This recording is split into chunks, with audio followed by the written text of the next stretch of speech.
me rrezikuar apo që mund të ketë pasoja gjatë agjerimit janë pacientët me diabet të mvarur nga insulina. Nëse këta persona vendosin të agjerojnë, duhet të konsultohen me mjekun e tyre para fillimit të agjerimit, sepse dozat e insulinës kërkojnë rregullim apo profil të individualizuar. Insulina e mëngjesit zakonisht duhet të merret në kohën e iftarit, kurse insulina në syfyr duhet të reduktohet doza 20 deri në 50% të dozës totale.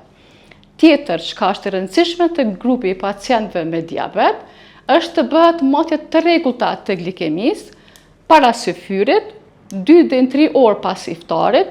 Nëse ndiheni keq, mund të bëni matje gjatë ditës. Matjet e sheqerit nuk e prishin agjerimin.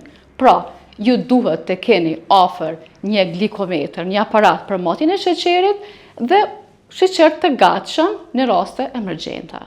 Kur duhet të ndërpresni agjerimin? Nëse vlera e sheqerit është më e vogël se 3.9 mmol per litër, nëse vlera e sheqerit është më e madhe se 15 mmol per litër, nëse keni dridhje, djersitje, marramendje, dobësi të ekstremiteteve.